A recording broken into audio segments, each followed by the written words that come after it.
Welcome to Binging Dragon!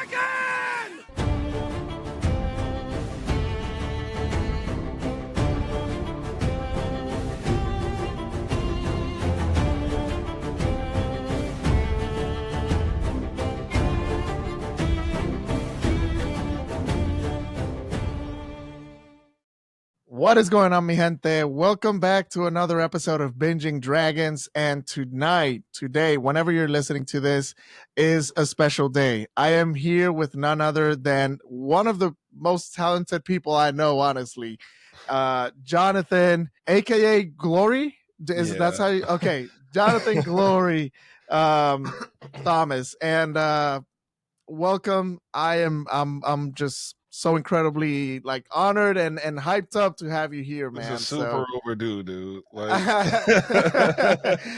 I know, way I back to know. us doing the Pokemon battles on TikTok. Dude, that's right. I forgot about that. I think that's kind of how we met or something. Well, I we think haven't so. really met in person, but in the incredible vast internet. Right. That just is a randomly good way to connected with- start. Yeah. That is a very good way to connect, man. Listen, a lot of people know I love Pokemon, so Same. it's a great way to connect. But yeah, we're here today to talk about The Last of Us season 2, Yes. episode 2 mainly. But I will say, I haven't really talked to Jonathan about episode 1, so Yeah. I'm still gonna ask a few things about episode 1. And yeah, how are you doing, man? I'm really good. I had a really good weekend. I had a birthday. My birthday was Friday. It was just Happy birthday. Thank you, man. My loved ones really took care of me. They showed me how well they knew me, and they really showed just the most love I could have possibly asked for. That's awesome, dude. And managed to watch the episode. Managed to see Sinners today, which we have to talk. But I feel like, dude, I've been wanting to. Oh my god, here we go with the segues. I've been wanting to set up an episode with, I don't know. I feel like it has to be at least 3 people to talk about that movie, because it's incredible in so many ways. There's so many things that I would love to talk about. Right. So many thoughts, and honestly, I think all of them are like praises. Really, I don't think I have a single complaint. No, as of now, I do not have any complaints. I can't think of anything. I just wish they would have played the movie again when I was there, and just Everyone sit back down. We're gonna rewind it. yes. Dude, thank you for bringing that up, because I am right now on my Sinners high. I might watch it again before that even happens, because it was so good. It's so good. It's so good. And if I don't know if you managed to watch it on a premium format.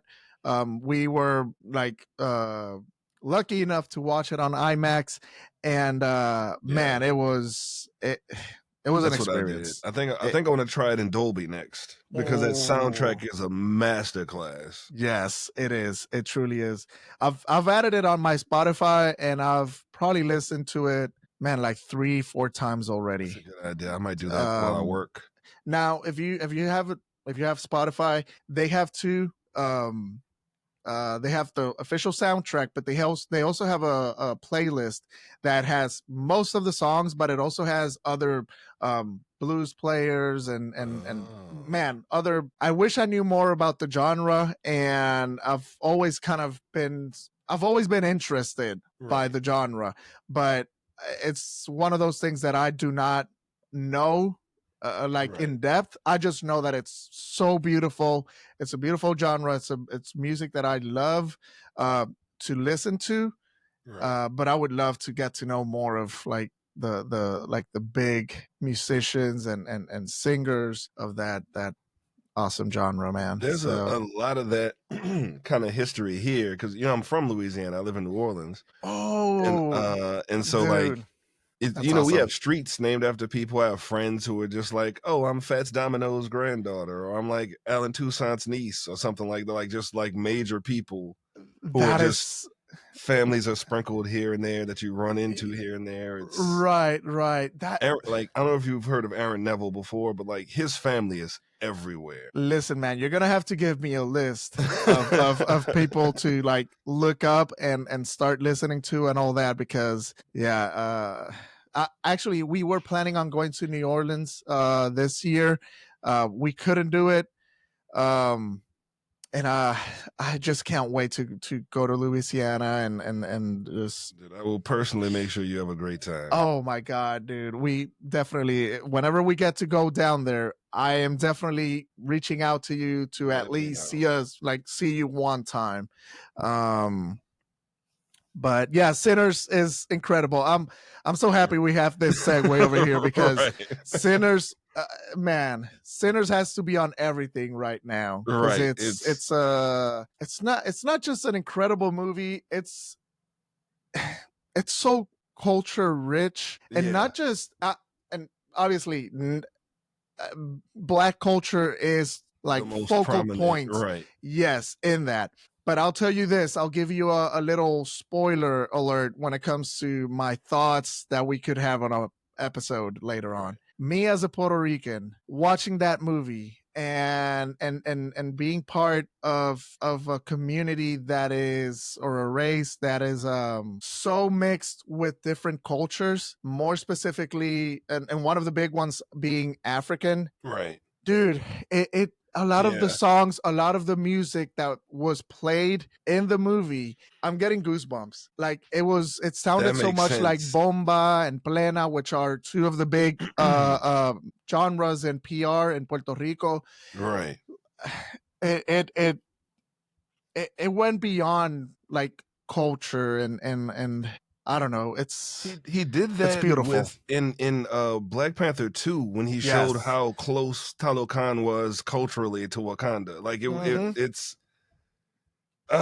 just the native and like African and like Spanish and like it's so much flavor, like it's rich, in, man. and we're all influenced by it. And yes. And he even threw in like Asian plight and Irish plight. And it's he's just brilliant. It's a masterpiece. I said it's a masterpiece. Like even the one white girl is like biracial and has to deal with those looks. You know what I mean? Yep. But guys, sorry that we have gotten a little bit carried away. Yes, sorry. If you haven't watched Sinners, please do so. I promise you guys, we will be talking about The Last of Us here.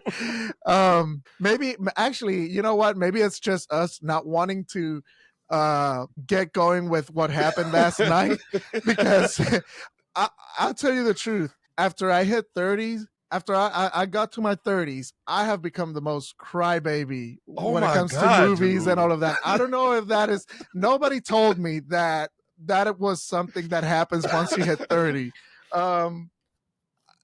Yesterday, even though I knew what was going to happen, I was bawling my eyes out, man. And they did it. There were moments in season 1 that I felt were a little muted. Like I felt like the hospital scene wasn't as devastating as it should have been. Yeah. But like the way they did Joel, they did not pull their punches. They made it worse. They broke the golf club. She was using her hands. It's like, oh. Yeah. Yep. If you guys didn't know, there will be spoilers in major spoiler alert. I'm sorry that we're almost 10 minutes in. Just getting to spoiler. Oh man. But no, dude, I wanted to, before we get going, which we're already going, but before we get deeper into this conversation, I wanted to ask you, like, first of all, let people know what you do, because again, I kind of said it that I feel like you're one of the more talented people that I know. You do one of the things that I would love to do one day, which is voice acting. Totally, dude. And just tell people a little bit about yourself, and how after that, how you got into like The Last of Us and all that. I'm a writer. First and foremost, I consider myself a writer, and then voice actor probably second, and then visual artist third. And all of those things, I'm like currently combining them into the pursuit and enjoyment of the profession of game developer. So I've been doing game designing, and it has been the most rewarding thing because it's like all of the having to do all of those different things separately is one thing, but being able to use all of that knowledge in one like field feels so good. And I actually have a voice thing I got to do a little bit later tonight, but that's awesome. As far as The Last of Us, the first one came out right at a time where I was just obsessed with narrative games. So it was the perfect release. And that year was stacked. Was it BioShock Infinite, Arkham, I want to say, what was it, Arkham Knight? No, Arkham Origin was that year. But it was at least 4 or 5. I think GTA 5 came out that year. God, listen, I'll look it up right now. Right, I want to say it was 2013. I think it was 2013, right? Yeah, that's what I thought. That was a stacked year, and it was between GTA 5 and The Last of Us. I was like, I don't know who's gonna get it. Let's see. Yeah, BioShock Infinite, GTA 5, Assassin's Creed, Black Flag, which is considered by many like one of the right. It's the best of the old school style. Beyond Two Souls, which Beyond is pretty popular as well. Yeah. We got here Metal Gear Rising Revengeance. I can't remember that one that much. That was the one you played as Raiden. Yeah, it was like a Ninja Gaiden title almost. Yeah, I don't think I played that one. We got Batman Arkham Origins. Yeah. Call of Duty Ghosts. But yeah, man, there was like the Tomb Raider game as well. I think that was like the first one for PS4. It might have been. I think the first one came out on PS3 because The Last of Us originally was PS. That's why it was such a stacked year. It was the last year of the PS3. That's what it was. Yes. And I want to say South Park: The Stick of Truth came out around that time too. I want to say, I could be wrong. There's a lot of games in here. Yeah, like that was a heavy year. Wow. This is honestly impressive. Listen, we got that year Pokemon X and Y. Oh my God. Like, yeah. I just saw it here. Man, that was a stacked freaking year, man. Yeah, I love it. And Dead Space 3. Oh, that's the other one. That's the one I couldn't think of. Yes. I'm a huge Dead Space guy. Same. Like, I love Dead Space, The Last of Us, are two of my favorite games of all time. And I actually have been trying to get my dream, one of my wishes, big time wishes when it comes to movies or whichever adaptation they go, TV or movie, is for Guillermo del Toro to do a Dead Space either TV show or a movie. That would be amazing. Right? I've been hiking that train for like the last oh my God, yes. I don't know, like 5 years, I think. I can't think of anybody better to do that body horror. Yep.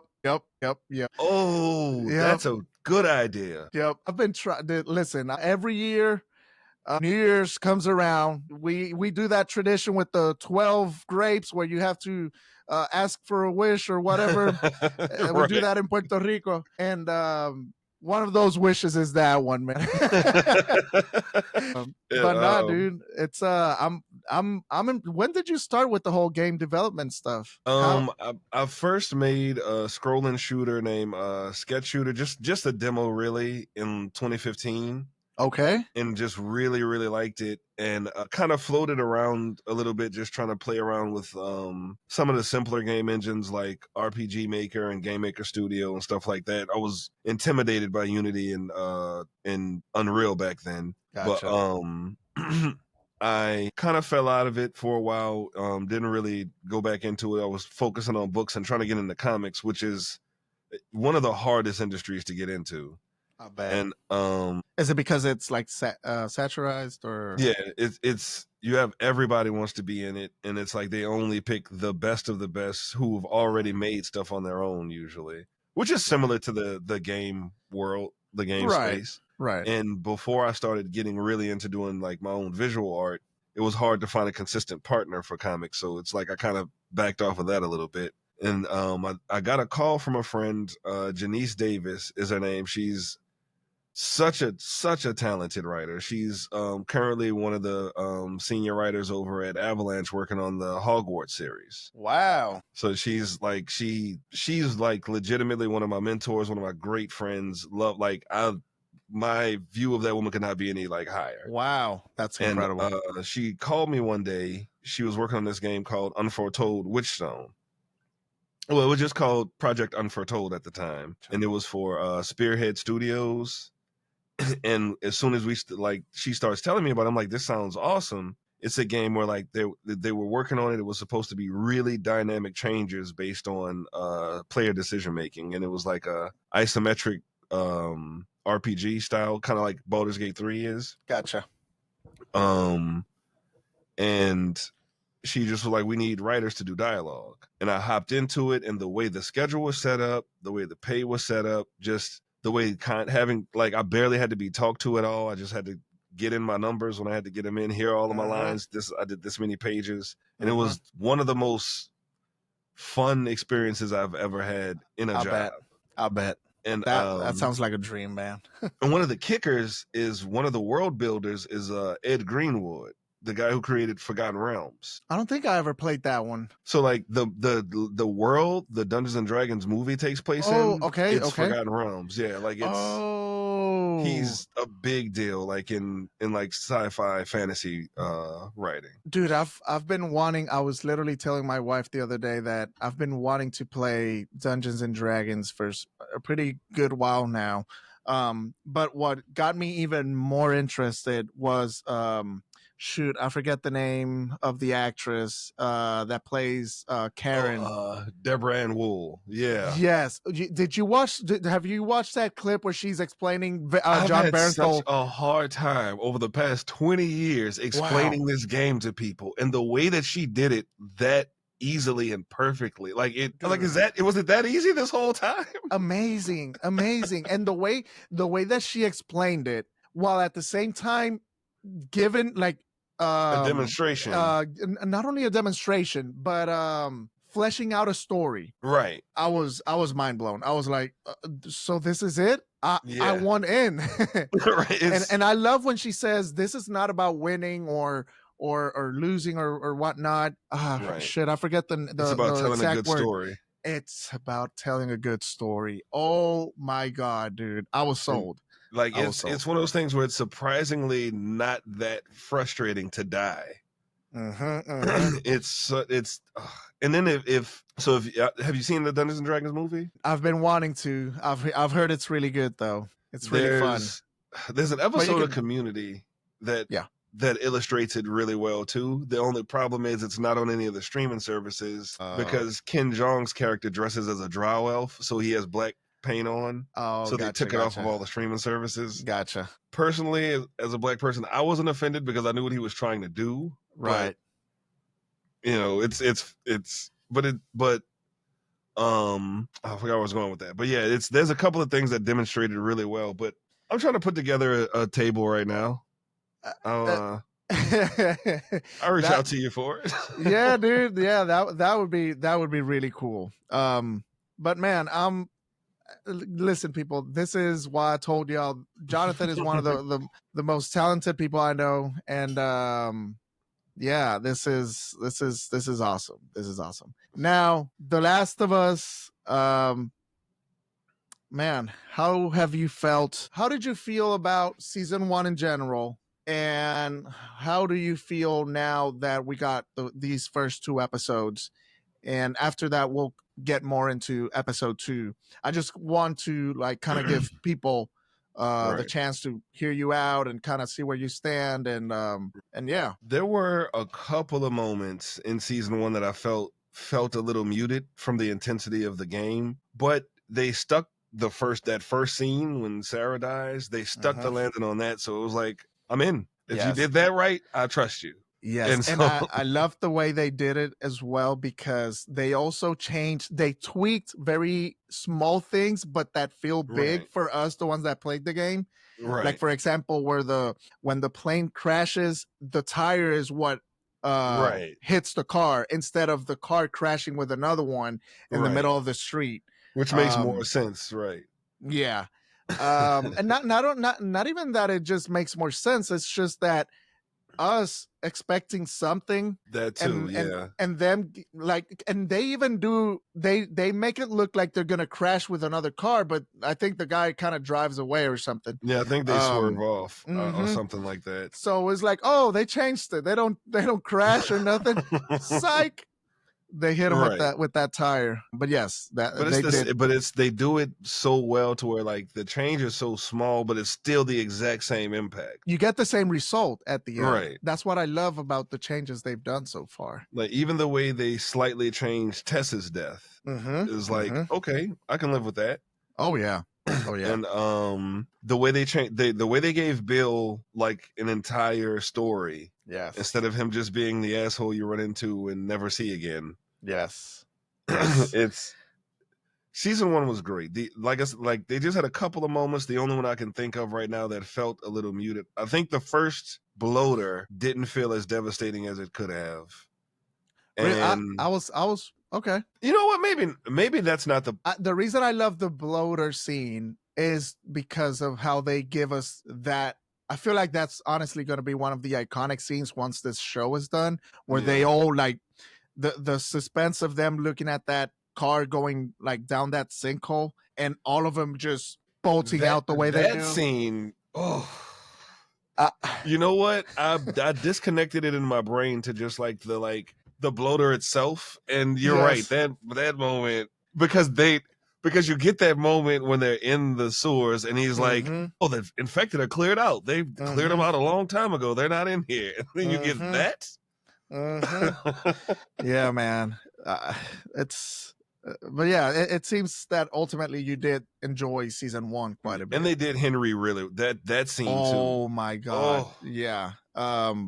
The way they did Henry and Sam, that and Pedro's was face. hmm and Bella does like this very short scream or like shout. I don't know how to explain it. That it just, man, it That just, sharp like sting to the like. yes, Yeah. you just feel it, man. Man, I think season 1 I was so As close to impressed. perfect as it could have been. Yes, yes. And also the cold openings. Were you a fan of the cold openings Yes. of episode 1 and episode 1 especially? Yes. But episode 2 with the whole thing over in Was it Jakarta with the yeah. Mhm. Oh man, that was so Oh, good. Yeah. I So love how that were they you? gave that Oh yeah, context. I just I love that they know, gave that context. Yeah, right? like It was perfect. It was perfect. so How have good. you felt with the first 2 episodes so far in season 2? I felt confused when they immediately showed who Abby was, and Okay, then thinking about it, and then like reading about the reasoning behind it. I was like, "That's okay. I get it."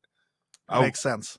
I was curious about what the reaction was going to be to Abby being smaller. And then I read why they did that, and it made perfect sense. And it's like, it's funny because you have these castings where people are like, oh, representation is an issue here, but it's like, this actually was a good decision. Right. And like with Doctor Strange and the Ancient One, like how they were like, Uh-huh. why they get Tilda Swinton when it should be an old Asian man? It's like, honestly, they would have gotten so much more hell if they would have done a mustache twirling Fu Manchu style old Asian man villain. Like, Yeah. there's no way they would have gotten away with And that. she played it so Right. beautifully, man. That was so beautifully And played. so like when you like have this Abby, I feel like emotionally she is sticking the landing. Yeah, I think Like so she's too. selling it really, really well. And so her being big, and then they said, you know, like her being big in the game was only it was a gameplay mechanic. It was so her and Ellie could feel different. And so story wise, I will say there's even though I've been a big fan, I first of all, I understood completely the reasoning behind them wanting to introduce Abby before, yeah, and I can't remember if they explicitly say it. I think on that podcast that they've been doing after the episodes come out. But it has to be with first of all, it has to be with the fact that they want to protect Caitlin Devers as much as they can after the horror stories that we got for part 2 when it came out, where Laura Bailey was getting death threats, and her family as well, which is just even to this day, 5 years later, I'm still I can't wrap my head around it, honestly. Now, I've seen some criticisms when it comes to the her physique, which I'm with you. I feel like we can still get the emotional side of Abby. Now, I who was it?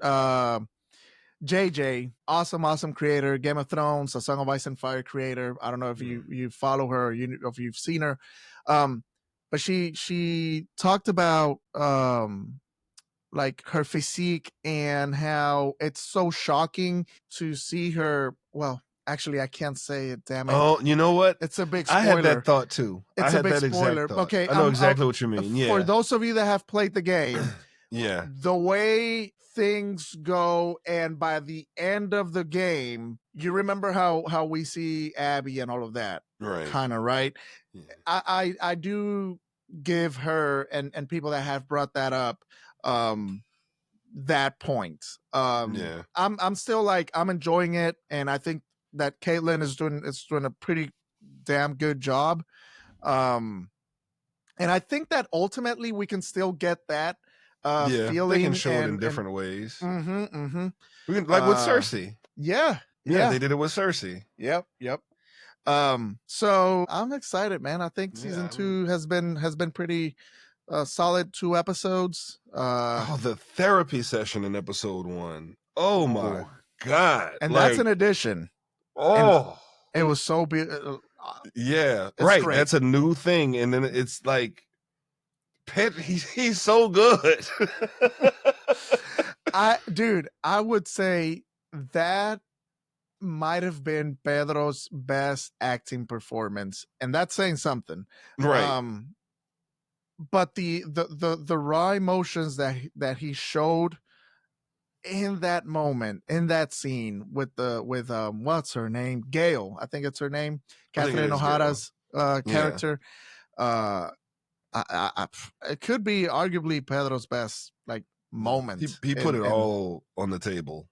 That was... And the way it's shot as well, like it's so intimate and like up close on his face. You see like his eyes speak, and they give you awkward silences to let the moments breathe. And awesome, soundtrack wise, it's I mean it's Gustavo Santaolalla after all, the composer for both the game and the show. And honestly, a lot of times I say that Gustavo Santaolalla. Were you a Game of Thrones fan? Like, are you like? I was big in Game of Thrones, and I don't know if House of the Dragon I'm behind. But, okay, but the composer Ramin Djawadi, I've always said that he is such an integral part of the whole story given to us in the as a show. And you pretty much have to consider Ramin Djawadi and his music as a character. Agreed. Same thing goes with Gustavo Santaolalla. A lot of the moments that we get throughout in the games and in the show, they don't stick the landing the way they do. They don't give us that emotional punch that they give us if it's not because of his music. I agree with that. So it was awesome. And also it was great to see him in episode 1. They had that little cameo. I don't know if you noticed it when they're doing the dance, the New Year's Eve party. He's over there playing, I think it's like a banjo. It might have been. Yeah. It's super That's fast. awesome. It's like blink and you miss it kind of. I love it when they do that though. It's so awesome. And then the horde, like the way the spores or whatever. Let's get into season or episode 2 now. Let's get into episode 2. And you listen. The horde. Let's start with it, man. I was wondering what they were gonna do with the spores or vines or whatever they are. Like, Tendrils. Yeah. And when they showed him alive in the first episode, and I was like, that's not great news. But Yep. then when he like yanked him in this one, I was like, oh, that's definitely bad. And then it's like somebody on the wall sees it before he can even make it to Tommy. And like and I love that they did what they did in terms of building a relationship between Joel and Dina instead of having Tommy with him all the time, because we know Tommy and Joel have a relationship. We don't have to build anything on them. So it's like having Dina being there, like to witness everything and to like have this relationship built with Joel. I feel like it's gonna make her interactions with Ellie a lot stronger in future episodes. Yes, because they'll have that like frame of reference for her to be able to make comments more. Yes, dude. I at some points after the episode ended, I was I think on my review I said something about like it was kind of bittersweet because the way things go down in the game with Tommy and Joel being in that room with Abby and everything going down and the way they tackle Tommy and pretty much pin him down and he has to witness everything that happens. It's crazy, but man, this was one of those changes. This was one of those changes that it's rewarding because they didn't just change it because, oh, let's just put people in different places just for the hell of it, you know. No, they had them down in Jackson, which we have in the games or in the game. There are moments that, or there's like, how do you call that? Those registries or little books that you find and whatnot. They kind of mention it here and there. And they do mention that Jackson gets attacked every once in a while by either raiders or hordes of infected. But we never do see it in the game. That's true. To get to see it in the show, it's in the way they give did Maria it. something to do. Exactly. Like, Yes. And also I feel like even more connected to Tommy. Like the way they give out, and Gabriel Luna, holy shit. Like I thought he did an incredible job, as well as what's Maria's name? I can't believe I forgot her name. I've loved her since season 1 of True Blood, and I was gonna say since True Blood, yeah. And she was down here filming for Queen Sugar for a long time too, and I can't remember her name. Damn it. I remember she was Tara in True Blood. It's like that's the only name that pops up when I think of her right now. They both did, man. They sold their relationship, their marriage so much on this episode. And just the way everything happened, the way the tension of seeing the horde coming, the bloater over. being that close. Yes, I was like, they're not gonna kill Tommy. They better not kill Tommy. Yes. That was the first time that I felt like if they kill Tommy off as well as Joel, I'm going to say, fuck this, man. You're right. That'll be my checkout point. That'll be like, I'll finish the show because I love this world too much and these characters, but you'll have to work really hard to get me back on your side if you would have done. But I was really, really scared. Also, when he kills the bloater off, didn't you feel like I thought it was gonna explode? Because I feel like in the game the bloaters explode. And I even thought that at one point it was gonna throw one of those spore pouches at Maria when she was up there. I was like, they are not going to do this, are they? Right, I was like, they please. Yeah, exactly. At the same time, I'm like, but please do it. Make it worse, but please not too much. Yes. It's like, but I love that they gave Tommy something to do. It gives you that feeling of responsibility that he has over Jackson, which I think will it'll be more impactful when he like leaves or you know, if he does, because we don't know if they're gonna do that either. And it's and I have a personal story that like I had so many emotions well up while watching the Joel death scene. And like, so when the second game came out, I don't know if you remember all of the leaks and the controversy and all the crazy stuff going on then. I remember some of it, yeah. I did so much avoiding video game media because I was like, I refuse. I was like, this is the one game that I will not accept spoilers on. I'm not doing it. I was like, I don't care what the controversy is. I had heard something about a trans person. I don't care. Whatever. Yep. And then like a former friend of mine just like is just ranting and raving on how much he hates this game. It's like, dude, it's like 3 months out. You can't hate it. Mm-hmm. And he's just like, no, because this. And I'm just like, dude, I'm gonna be honest with you. You sound kind of transphobic right now. Like it's really just sounding like bigotry. It's not sounding like an actual criticism. Mm-hmm. And sadly, that's one of sadly one of the toxic traits of this fandom, which I hate sometimes because it's like, man, why do we have to go there? Like, can we just enjoy the game? I know, especially or not play it.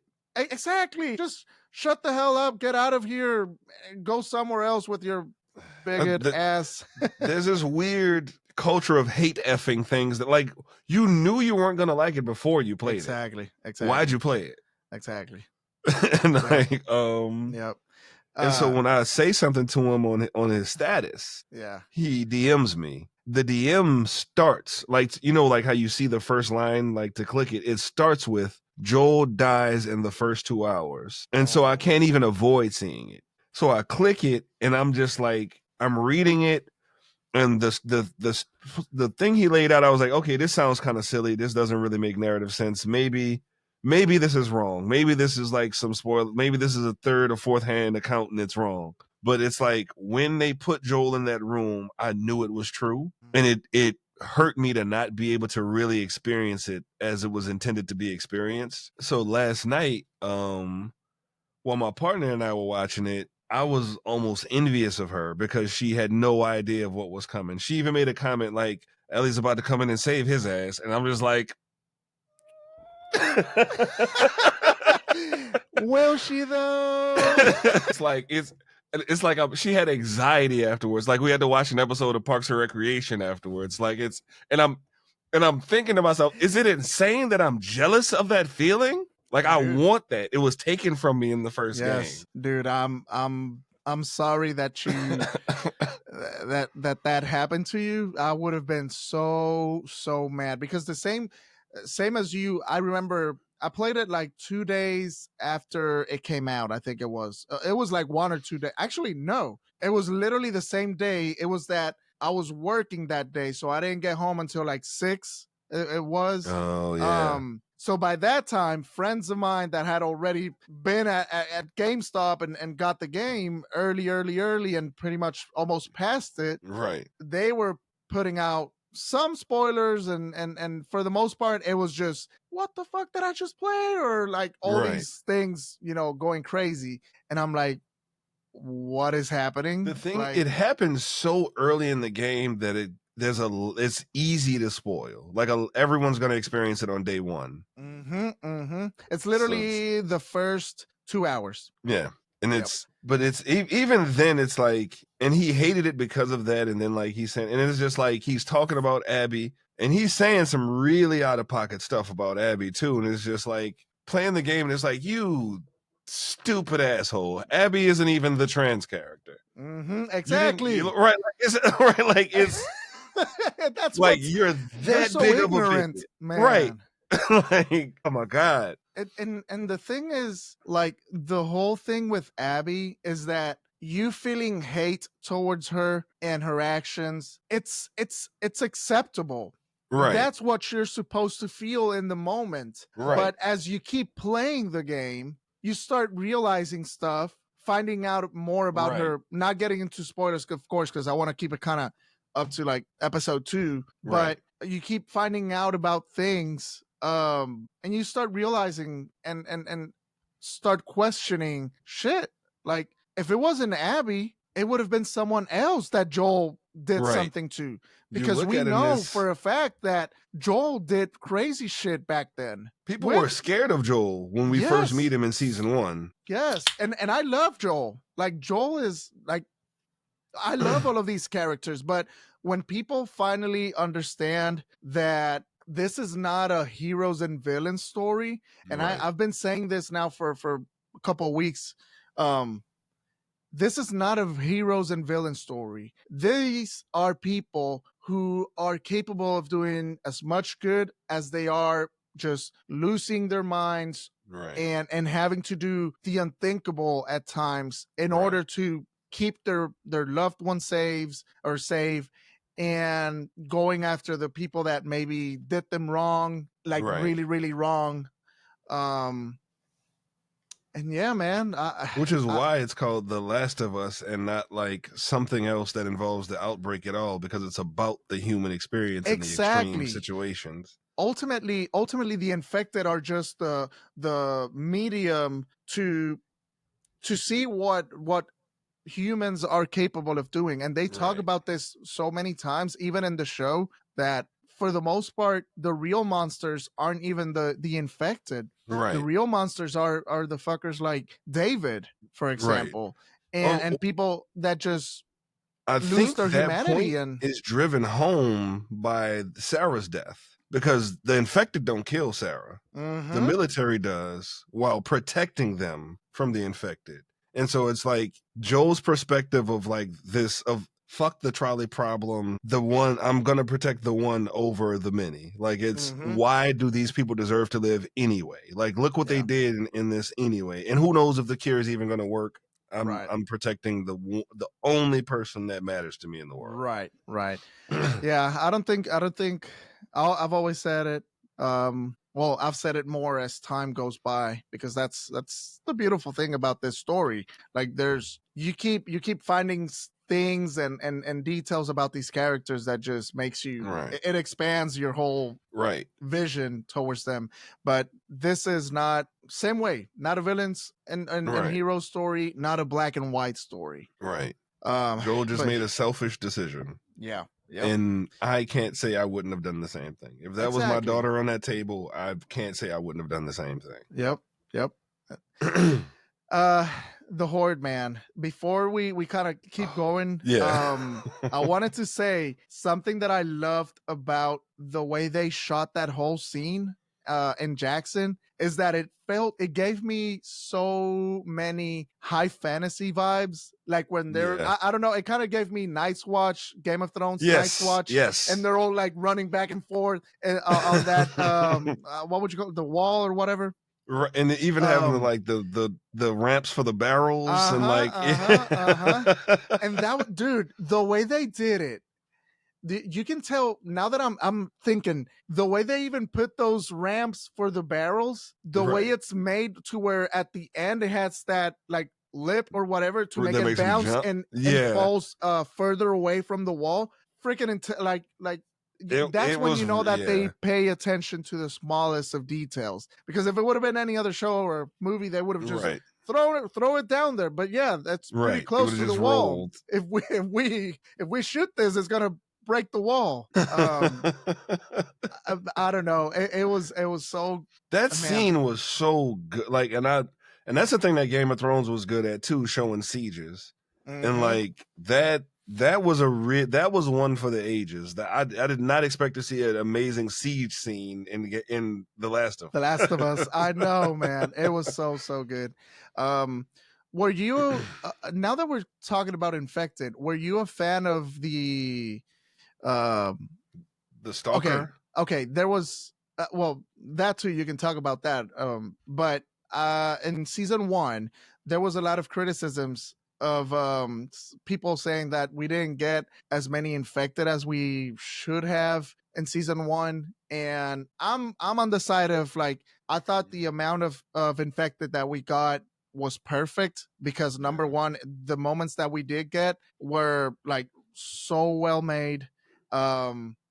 Plus, again, at the end of the day, what's important in this story is the human element, Right. the connections between these That's what I people was and about to whatnot. say. So the infected are just part of the setting. You know what I mean? Like they're just an extra threat that's out there. It's more like they're more constant existentialism than like an actual character of the of the story. And so I don't mind, and then you got to imagine these people are trying to avoid infected as much as they possibly can. Yes. So like we shouldn't see a lot of them if they're good at their jobs at all.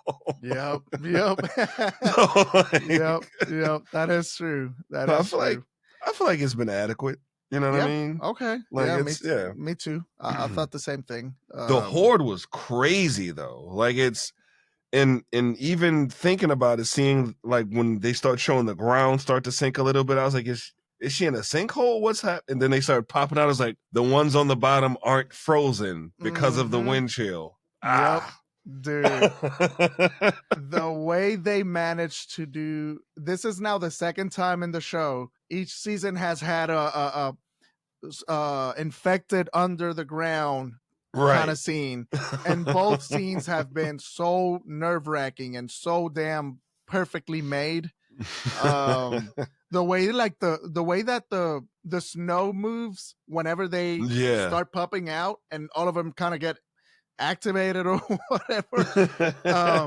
I thought it was great. And the moment she realizes what's going on and just starts to haul ass. Oh my god, dude. She even looks tired the way she's running at a certain point. Hell yeah. I would have been so dead. so damn dead, dude. I would have tried to find a corner to turn and bury myself or something. I would not have been able to run like then with the fence. Oh, the fence. I felt so claustrophobic. Yes. Oh man, that is and then you see the hand, and I was like, oh, "It's Joel." They're doing it. It's starting. It's starting. I bet you looked at your partner like you don't know what you're doing. You don't know what you're about to. I wish I could talk to the future you right now. Right. There was so many moments when she was saying things, and I was like.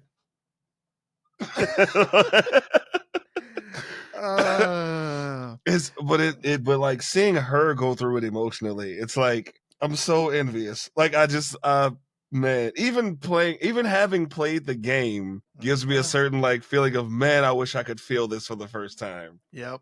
I have a few people. There's a few people that I know that have never played the game, and you see, this is where the whole criticisms or all the criticisms towards Abby, ultimately, like I understand a few and I get it. But at the same time, in my case, I take a look at the people that have never played the game, and I look at how they react and how they express themselves after finding out how things go down, and the way they're talking about Caitlyn and how she the way she did the way she killed Joel. Right. I'm like, if they're happy or not, obviously not happy. Right. We never like seeing Pedro hurt. We never like seeing Pedro hurt. But the way they've praised a lot of them, even though they admit that it's really hard to watch, the way they praise Caitlyn Devers, it just tells you all you need to know. She's doing an incredible job. And they're also doing a really good job with her character. It's landing the how do you say? Damn it, I lost what she's doing a great job. Right. Even like the rage screams she was making while punching him, like that you could hear while Ellie's approaching. It's like she's doing a great job. She's really doing this. Yep. And then like the blood, oh man, they made it worse. They found a way to make it worse. Yeah. So okay, I'm glad you mentioned that. Okay, how do you feel about? Do you feel like the game was more brutal? Do you feel like the show was more brutal, or do you feel like both of them are at the same level of this brutalness? I think the show brings a more like primal feel to it, and you see way more. Okay. Like in the because I went back to that scene like right before the episode to just like see if I could pick up on the change, which there were a lot of changes. But in the game it's like the stupid old man, you don't get to rush this thing. She swings and hits him in the face and it's over. And then you just hear him and then you come in and then he tells her to finish it and she just hits him in the head and that's all you get in the game. Yes. It's awful. It's a lot, but they did so much more. And then hearing him scream. Oh, hearing him scream. It's yes. It's so the way I've kind of I'm like half and half right now.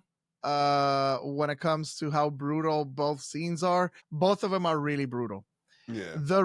I feel like I give it to the game a tad bit more because you add that element of, first of all, you play as Abby and you start to connect with Abby, and then you see what she ultimately wanted without knowing that she was going to be doing that.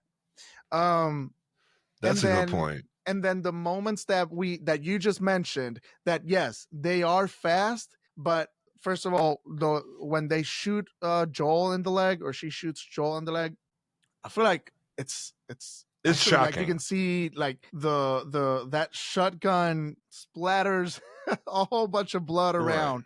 Right. And also when, like you said, when she hits him with the golf club, see it, because I feel like you kind of see it through Joel's eyes at one point almost, right? Yeah, it puts it like behind his head and she swings in and that's when it goes to black. Oh man, I don't know. There's something about it that it makes it, him screaming as you approach as Ellie, like that makes a big, and Tommy. Yes. Tommy makes it worse too. Like that's a thing. But that's a good point about the like playing as Abby and getting a feel for her and then just being like, who the hell am I playing as? And, like, yes. Yes, dude. But everything you said, I totally, right. It's such a weird thing. There I go again. I look all damn yellow. I don't know if you see it. It's my Simpsons filter, man. But everything you said, it's weird because I totally agree with what you say as well. Right. I don't know. I guess that's the difference in the mediums between film and game, right? Like like in the first one, like you spend way more time with Sarah in the show because in the game you actually get to play as her, which is like more than adequate. It's like you play with her until y'all get hit by the car, until you're in the car and you get hit when you're driving, and it's like I think that's enough to get emotionally connected to that character. And the way they did it in the show was really well done, in the best way I think they could have substituted like being her. That's a great pull, man. I had even forgotten that. And that's dude, that's the crazy thing. I've played this the first game. I've played it like 10 times. Yeah. And they keep releasing it. Blanked out. I just oh man. Yeah. I mean, it's crazy. I don't know how many. I keep telling myself this is the last time that I'm gonna pay. Although this time I had the part 2 already on PS4, so I just paid. I think was it paid? I think it was like it was like a $10. Yeah. Right, for the upgrade. Yeah. But I don't know. I keep telling myself that I won't buy the. If they do another remake, but oh man, Alex, and you know what though? Like I'll play the first game again before I play the second game again. Like the stealth sequences in the second game, I felt they were a little too lengthy sometimes. Oh, okay. Like I'm just replaying it. My bad. So I've only played it once, but I'm currently doing my replay. Which, shameless plug, I've been streaming it. I've only done one. But yeah, my plan was to finish it before the game or the second season came out, but that didn't happen. Although I'm a little bit past the Joel's death. Right. Sorry. So I'll get to probably see more of what you're saying right now, which again was that the stealth scenes. Right. Like it's some of the because I showed up for the story. So it's like some of the stuff between the story just feels a little too like long. But the gameplay stuff is so good that you get lost in it, and that 20 hours goes by like nothing. Yeah. But I'll play through that 10 hours of the first game in a day or two. Like it's and then it's like I feel like I'm so emotionally like understanding of the game at this point that it's not gonna affect me. The second one still gets to me in some places because I guess I've only played it like twice. Okay, gotcha. There's so many things that I don't remember. Same. So like I'm really excited to get through through maybe at least maybe at least 6 more hours before like episode 4 comes out. Okay. But yeah, there's a lot that I do not remember. But it's such a like I think I might watch big game. I think I might jump back in and try to play the scenes after they happen on the show. That's another. I might try that. I've been debating which way to go. I always end up changing it. Because like when I figured that I wasn't going to be able to finish the game before the season started, I was like, well, maybe I can just play up to wherever they left off in the show. Right. But I haven't been able to play since, and that was like almost 10 days ago. Adulting. Yeah, exactly. But yeah, man, let me see if there's like stuff. I have some notes over here I love the Jesse and Ellie scene. Yes. It was like taken straight out of the game, which by the way, shout out Young Massino, the guy that plays Jesse. Holy shit. Same thing. It just feels like they took Jesse and threw him in the show. Right. There's so many. There's a nice chunk of Abby's crew feels like that too. Yeah, that too. Yeah. And I do like that they're humanizing them by making them be much nicer. Like I think that's one of the effects of putting Dina in that room too that's going to pay off. Is it's going to matter later when, Ellie catches up with him or Yeah. No spoilers, but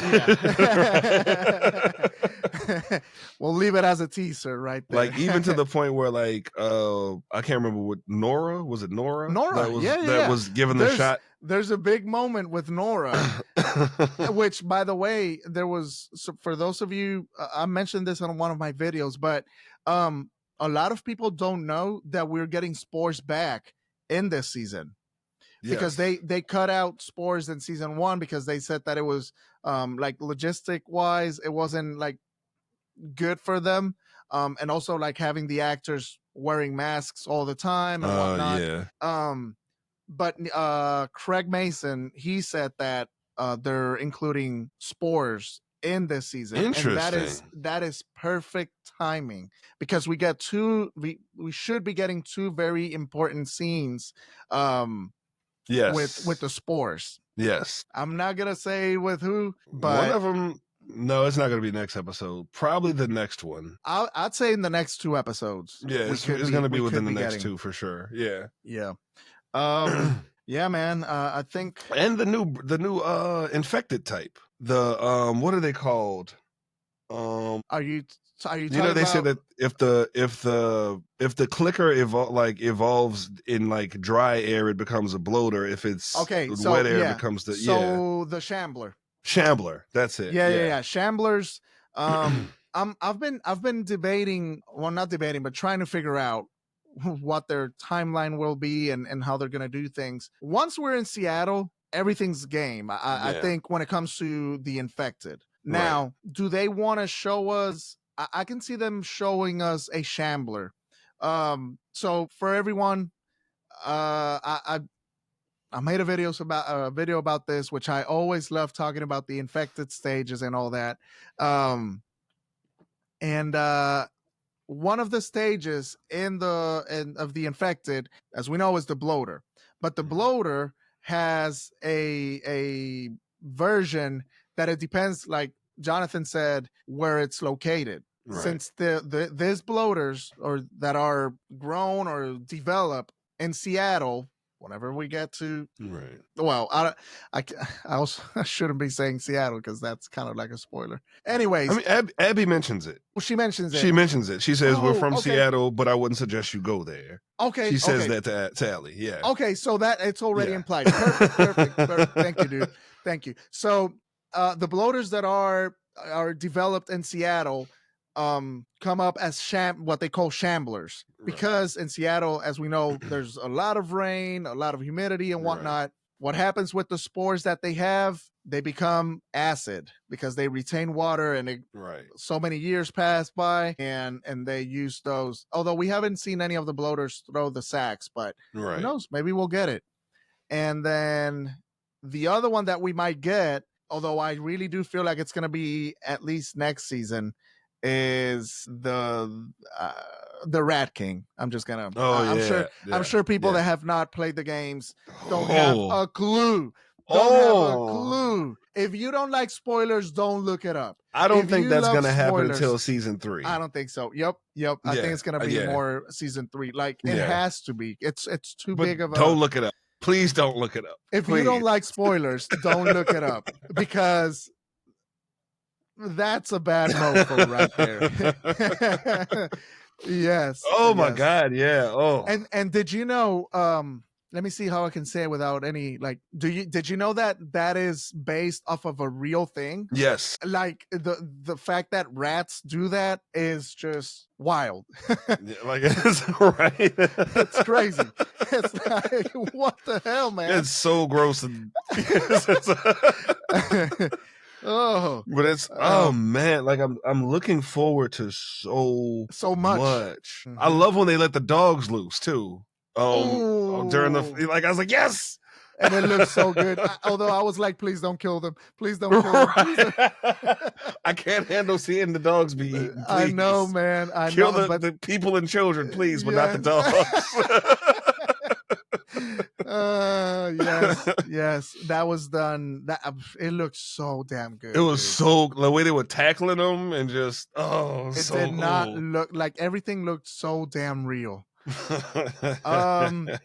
Now I'd say for pretty much for us to kind of start ending this or going towards the end, we have to talk about Bella's performance. Yes. I think they both, Pedro, of course, but Bella ultimately, the performance that they give in such a hard and so I wouldn't say loved scene or beloved scene, because it's not. It's a traumatic scene that everyone who played the game went through. We can call it iconic, probably. Iconic, legendary. Yeah. All of that. It's so hard. I can't even think where she had to go and able to portray that moment. I was a fan. Oh, I don't know about you. It was it was seeing her just lay on his face, and it's like, oh no. And that's something we don't get in the game. Right. Because they hit her with the buttstock, I think it is, of that rifle, and she just blacks out. But for us to be able to see her like dragging herself towards Joel, I think she even thought she was gonna die. While they're leaving. Mm-hmm. Like, it's like we see them walk away from her while she's doing this, and it's like she's so caught up in that moment that it's like she's not even aware they're there anymore. Mm-hmm. Mm-hmm. It's it was something else. And then of course they play Through the Valley, the song Through the Valley with Ashley Johnson, who's the legendary voice actor of Ellie. It was. That's when I lost it. That's when I lost it. That's when I. And then seeing his body be dragged is like, all right, okay, let's speed this up here. Just finish the episode already, damn it! Finish it. I need to play. Silent credits. Son of a bitch! Why you want me to cry? Yes. At that moment, I looked at my wife and I was like, yeah, we're playing some Disney movies tonight.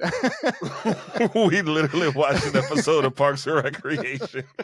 I got some, I've seen some people comment and like people that I know as well saying like, oh, I had to watch Bluey, or I had to watch. So good. Oh, it's so incredibly good, man. They turned it, like, I felt like some stuff was muted, but I feel like they turned it up for this one. Yeah. Well, with that, I want to ask you who was your favorite performance? Whew. Pedro's still so good, but honestly, Bella probably Bella. Bella? Yeah, I think that get up Joel scene, and even like her just being like, "No, we got to fucking find Joel." Like just her whole the whole shift in her demeanor from episode 1, like episode 1, her being like, "Forget Joel, I don't want nothing to do with Joel," to like shifting in this direction where she was just like trying to work on like getting our stuff back together. You know, he's Joel and I'm Ellie, and that'll never change. And like just the optimism of it, it's like, oh, it's gonna hurt so much. It hurts. It hurts. It hurts. It really, really hurts. Man, I have to agree. I think that I think Abby did a really good job, or Caitlin Deaver. Same. She did a really good job, but She ultimately can do rage really well.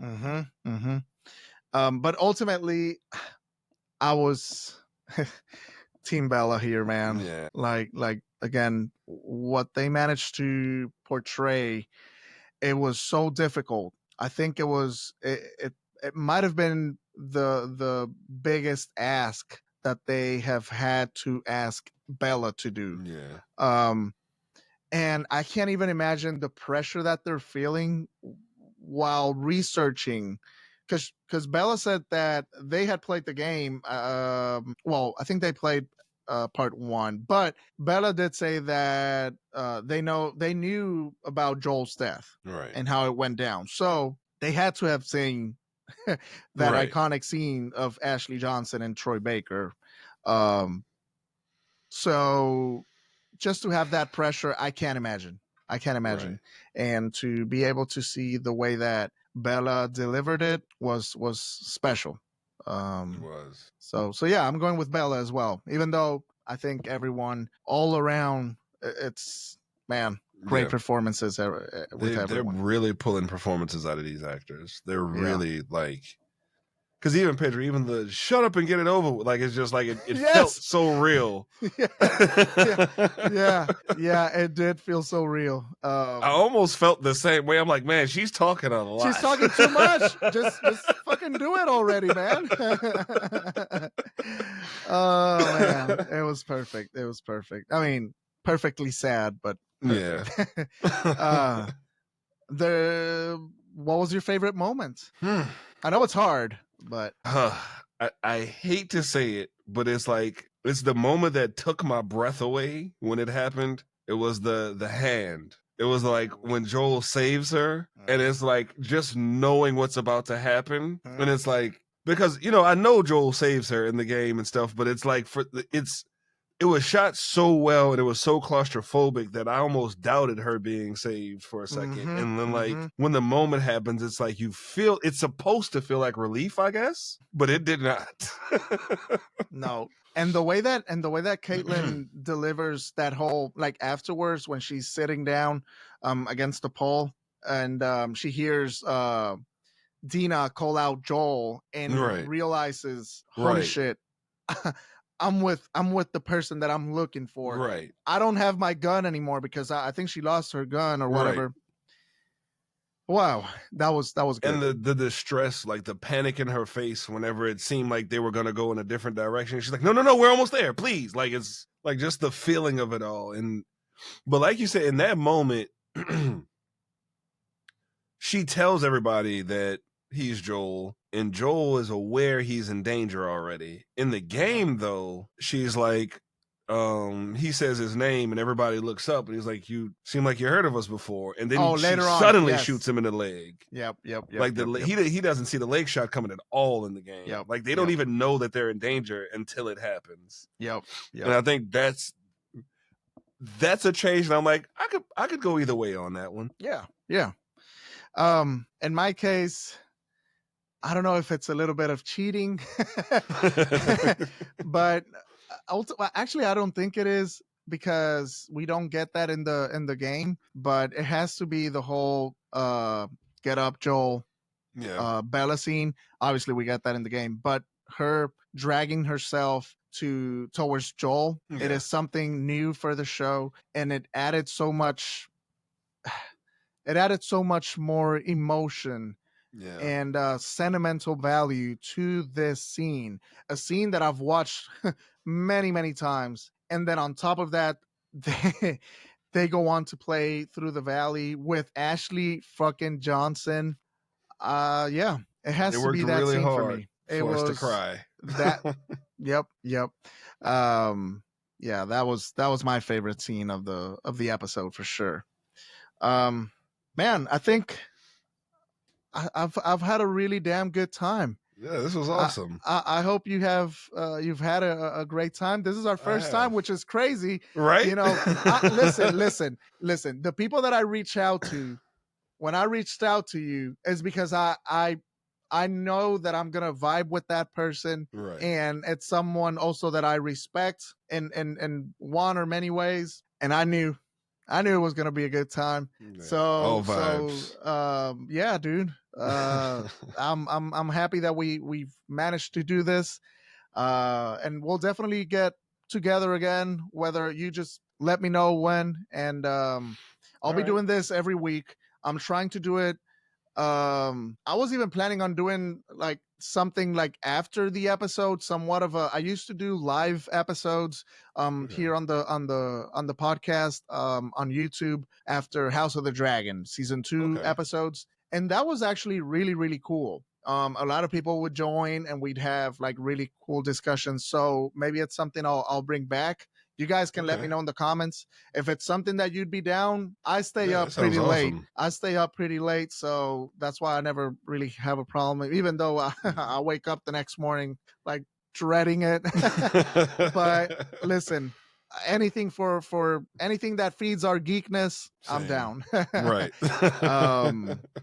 But yeah, I would love to have you just that this is your house as well, man. So I appreciate and Sinners. it, dude. Like Sinners. Yes, we have to talk about Sinners. We have to talk about Sinners for sure. So, guys, you can expect. I'll try to set up an episode for that. Like I said, I would love to be like maybe 3 to maybe 4 people to talk about that movie, because I think there's so many things to talk about that having 4 people talking about it, where everyone maybe anyone catches something that the other one missed, I think it would be just the best for the listeners. So tell people where they can find you. The most active place you're gonna find me is my Instagram, which is JT Glory Jones. I'm gonna try and bring it up here. I believe. Yep, that's it. And even on that, you can find my link tree, which leads to everything. And I do have a website, which is jonathanthomasjones.com. I need to update it way more often, but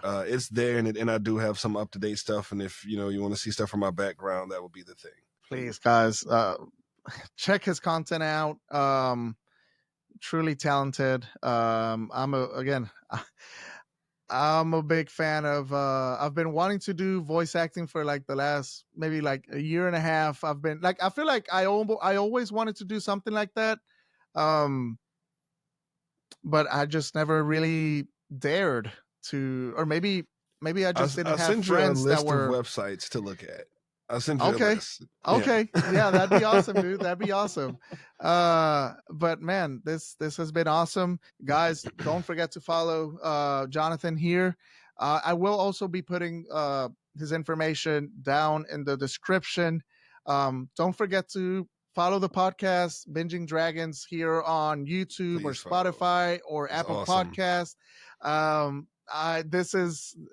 Honestly, I feel like this is actually the beginning now, these last maybe like 7 episodes, because obviously I've been feeling better and better doing it. My first ever episode was a disaster, but whatever, I left it there. But yes, please don't forget to subscribe to the channel, leave a review if you can on Apple Podcast, rate the show, Spotify and YouTube. Leave us a comment, let me know, and just share with your friends. You can also follow me at Crossroads. I don't have it here right now, but it's also going to be in the description, and that's where I mainly do. It's a little bit of everything. like even do a little bit of gaming, but mainly movies and TV shows. I think that's all, man. Thank you so Yeah. much, Jonathan. Again, Thank you for this having was me, a man. This was really awesome. really good time, man. This I was knew a it was really good gonna time. be. Yeah. Yep. And we definitely have to meet up in Louisiana Yes. whenever we go down there, man. So yeah, people, you all stay safe. Remember, endure and survive, damn it. And we need that now more than ever. Yes. Listen, that is actually, it just hit me. That is the biggest thing that we can do right now. Endure and survive. I will see you all in the next one. Have a good one.